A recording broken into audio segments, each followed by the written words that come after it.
Bonjour à tous et bienvenue dans ce journal. Voici tout de suite les titres que nous allons développer dans cette édition. Le sport féminin était à l'honneur au CDFAS d'Aubonne. Des athlètes venus des 4 coins du monde se sont affrontés ce vendredi à 7 mois des Mondiaux de Londres. Reportage dans un instant. Comment les jeunes perçoivent-ils le Grand Paris? La CCI Paris-Île-de-France a sondé les étudiants de ces écoles. Une consultation auprès de 1700 élèves. Le meeting d'athlétisme 100% féminin a fait salle comble au CDFAS d'Aubonne ce vendredi. 1200 spectateurs ont pu assister aux performances de la crème de l'athlétisme mondial. Compte rendu dans ce reportage. Le sport féminin était à l'honneur au CDFAS d'Aubonne. Des athlètes venus des 4 coins du monde se sont affrontés ce vendredi à 7 mois des Mondiaux de Londres. Un meeting unique sur le circuit, créé par le conseil départemental du Val d'Oise il y a 6 ans, avec pour objectif de mettre en valeur le sport féminin et inciter les femmes à faire plus de sport dans les clubs. Une initiative qui commence à porter ses fruits dans le Val d'Oise. Je pense qu'on a un peu réussi notre pari dans la mesure où maintenant on atteint 37% de licenciées féminines dans le Val d'Oise, ce qui est la moyenne nationale et qu'on n'avait pas avant. Avec ce plateau exclusivement féminin, composé de l'élite de l'athlétisme mondial, le meeting féminin permet également d'offrir sa chance à plus d'athlètes féminines. Je crois qu'on peut aussi mettre les femmes en valeur dans des meetings mixtes, mais la particularité d'un meeting comme celui-là, c'est qu'on peut se permettre d'inviter plus de jeunes femmes et que ça donne plus de chance notamment aux jeunes espoirs nationaux, donc c'est pas mal. Elles ont l'affiche pour elles toutes seules, elles ont les spectateurs pour elles toutes seules, c'est une autre façon de se transcender. Côté sportif, on retiendra la très bonne performance de la triple sauteuse française, Janine Hassani-Issouf, qui a confirmé sa régularité avec un saut à 14,01 m.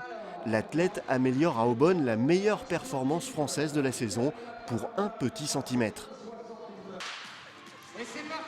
Dans la finale du 60 mètres haies, l'Ukrainienne Anna Plotitsina l'emporte en 8,08, un excellent chrono pour un début de saison. Le 3000 mètres a fait vibrer le public avec une course très disputée jusqu'au dernier virage, avec la victoire de l'Éthiopienne Fantou Workou qui signe le nouveau record du meeting. À la perche, c'est la Bélarusse Irina Yakalchevich qui a remporté le concours avec une barre à 4,50 m. L'Ukraine a été la nation de cette nouvelle édition du meeting féminin avec Yulia Tchoumachenko qui s'est imposée avec un saut en hauteur à 1,90 m. Petite déception pour l'heptathlonienne française Antoinette Nanadjimou qui n'a sauté que 1,70 m.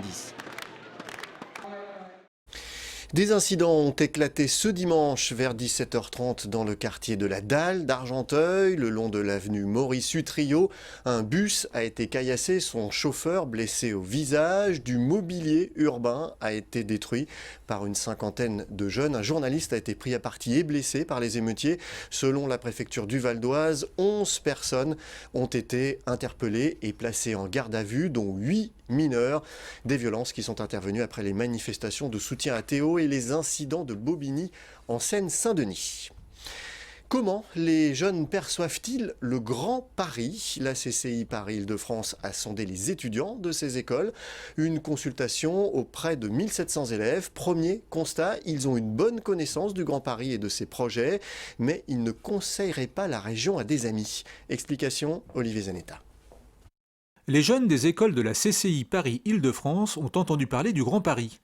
Ils sont même 60% à connaître le sujet. Et pour eux, le Grand Paris, c'est avant tout la construction de nouvelles gares et lignes de transport, la construction de logements, mais aussi des perspectives d'emploi, donc d'embauche future, et une amélioration de leur quotidien. Mais à la question « Choisiriez-vous le Grand Paris pour travailler après vos études ?», seulement 23% répondent oui. Et seulement 8% recommanderaient Paris et sa région à un ami.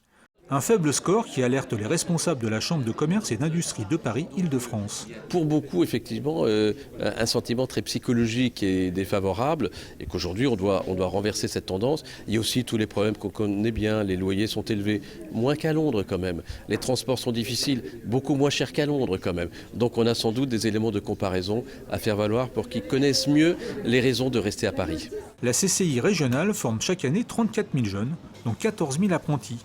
Elle entend former 20% d'apprentis en plus d'ici 3 ans. Voilà, ce journal est terminé. Je vous en rappelle le principal titre. Le sport féminin était à l'honneur au CDFAS d'Aubonne. Des athlètes venus des 4 coins du monde se sont affrontés ce vendredi à 7 mois des mondiaux de Londres.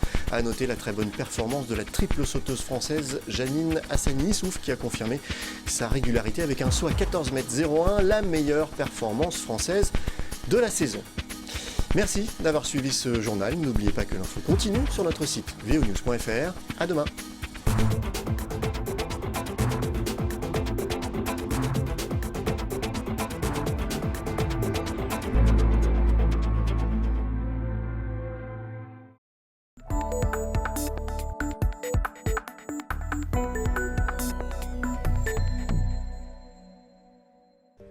Visiter le musée de l'outil, c'est rentrer dans l'univers d'un homme aux multiples facettes, Claude Pijard. Après avoir été carrossier, Claude revient à ses premiers amours, le travail du fer. Il ouvre sa forge et se met à collectionner les outils agricoles pour en comprendre les techniques de fabrication. Au fur et à mesure, la collection s'étoffe avec l'envie de partager ses deux passions. En 1977, il ouvre avec sa femme son musée de l'outil. Claude Pijard, c'est un collectionneur, mais avant d'être un collectionneur, c'est un forgeron. Et nous sommes dans sa forge, dans laquelle il a œuvré toute sa vie pour forger toutes sortes d'outils, toutes sortes d'objets en fer. Et cette forge ouvre, en fait, c'est la première salle qui ouvre les collections permanentes, le musée de l'outil créé par Claude Pijard. Enclume, hache, fer à gaufre, le musée présente 1500 outils artisanaux. Ils ont appartenu à des tonneliers, des sabotiers, des éleveurs ou des maréchals ferrants. Transmis de génération en génération, ces outils racontent le savoir-faire d'une société rurale tombée dans l'oubli. Le travail du fer et du forgeron y tiennent une place particulière. Le temps fort, j'allais dire, de cette collection, c'est cette collection d'enclumes, qui est quand même des pièces remarquables, puisque la plus ancienne enclume date du XIVe siècle, coulée dans la masse en fer. On a des pièces assez particulières, des C, un C comme la lettre C, qui est en fait l'ancêtre de la perceuse, pour percer un peu dans toutes les positions possibles des feuilles de métal. Aussi pratique qu'esthétique, ces outils ont une histoire, comme ce boutoir de maréchal ferrant, destiné à nettoyer le sabot d'un cheval. Mais ce qui est plus intéressant, c'est le décor et la personnalisation de l'objet, parce qu'on voit en dessous de la poignée ici, une petite enclume percée d'un cœur, et l'extrémité qui se termine par la tête du cheval, avec la crinière joliment ouvragée, qui rappelle l'activité de l'artisan qui avait en main cet outil. Le musée de l'outil n'est pas qu'une collection d'objets, c'est aussi un jardin. Pour réaliser son Éden, Claude Pijard s'entoure des meilleurs pépinéristes de l'époque et ouvre son jardin au public en 1989.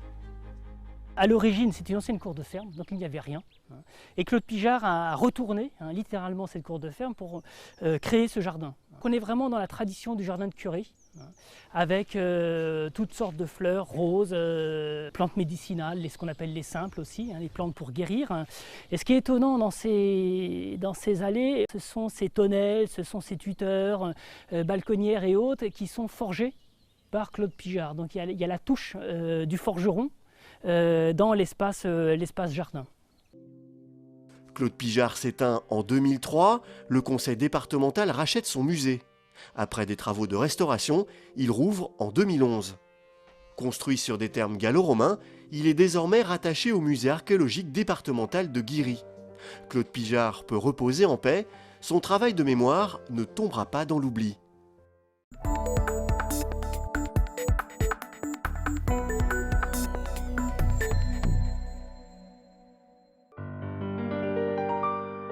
Des tombes aux accents polonais, il y en a plusieurs centaines dans ce cimetière de Montmorency.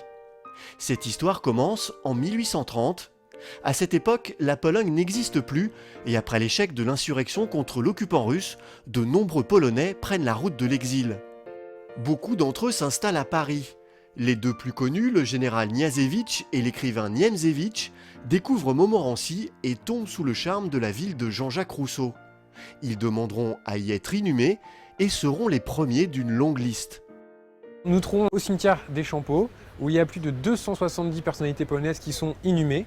et ce depuis 1841 et l'enterrement de Niemcewicz ici à Montmorency. Le cimetière des Champeaux est une terre sacrée qui détient la valeur de polonité. La polonité, c'est en fait la défense de la tradition, de la culture de la nation polonaise à un moment de l'histoire où elle n'existait plus, soit de 1797 à 1918. Elle n'existait plus physiquement. Cette terre du cimetière des Champeaux est un bout de la Pologne et concentre les valeurs patriotiques polonaises. Donc, il y a celle-ci d'un général très important pendant la Seconde Guerre mondiale. Souvent appelé le panthéon de l'immigration polonaise, le cimetière des Champeaux de Montmorency est le plus grand cimetière polonais de France.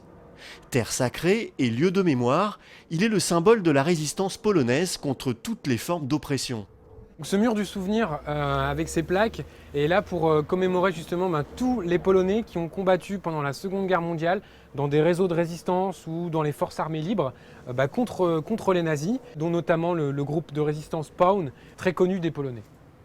La présence polonaise à Montmorency ne s'arrête pas au cimetière.